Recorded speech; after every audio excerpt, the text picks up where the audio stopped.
இன்னொரு பக்கம் பாருங்கள், இவர்கள் 2 பேருமே கல்லால் எறியப்படுகிறார்கள். மக்கள் அதிகமாக நம்புகிறார்கள். அடுத்த ஊரில் கல்லால் எறியப்படுகிறார்கள். செத்து போய்விட்டார் என்று அவரை அங்கேயே விட்டு விடுகிறார்கள். ஆனால் பவுல் எழுந்திருக்கிறார்.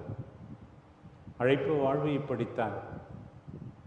செத்துப்போவது, மனிதர்கள் மத்தியில் துன்புறுவது, ஆனால் மீண்டும் ஆண்டவர் எழுப்புவார்.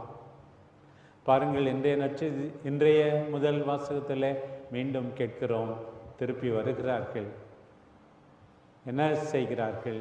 மக்களை ஊக்குவிக்கிறார்கள், உற்சாகப்படுத்துகிறார்கள். இதுதான் நம்முடைய வாழ்வு. ஆயருடைய வாழ்வு மட்டுமல்ல, உங்கள் எல்லாருடைய வாழ்வு அதுதான். மற்றவர்களுக்கு நம்பிக்கை கொடுப்பது,